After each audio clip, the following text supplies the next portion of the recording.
বাংলাদেশ ক্রিকেটের এখন বড় প্রশ্ন, কবে ফিরছেন সাকিব আল হাসান? অবশেষে এ নিয়ে মুখ খুললেন বিসিবি। ওয়ার্ল্ড নিউজ টুডে চ্যানেলে আপনাকে স্বাগতম। দীর্ঘদিন ধরে জাতীয় দলের বাইরে রয়েছেন বাংলাদেশের পোস্টার বয় সাকিব আল হাসান। ভক্তদের একটাই প্রশ্ন, তার কামব্যাক কবে হবে? এবার সেই অপেক্ষার বিষয়ে ব্যাখ্যা দিয়েছেন বাংলাদেশ ক্রিকেট বোর্ডের পক্ষ থেকে জানানো হয়েছে, সাকিবের দলে ফেরা বিষয়টি এখনও প্রক্রিয়াধীন। ফিটনেস, ব্যক্তিগত প্রস্তুতি এবং টিম কম্বিনেশন সবকিছু বিবেচনা করেই সিদ্ধান্ত নেওয়া হচ্ছে।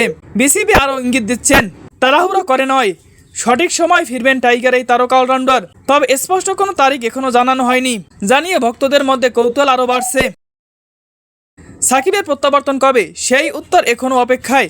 তবে একটা বিষয় নিশ্চিত, তার ফিরে আসা মানেই বাংলাদেশের জন্য বড় শক্তি।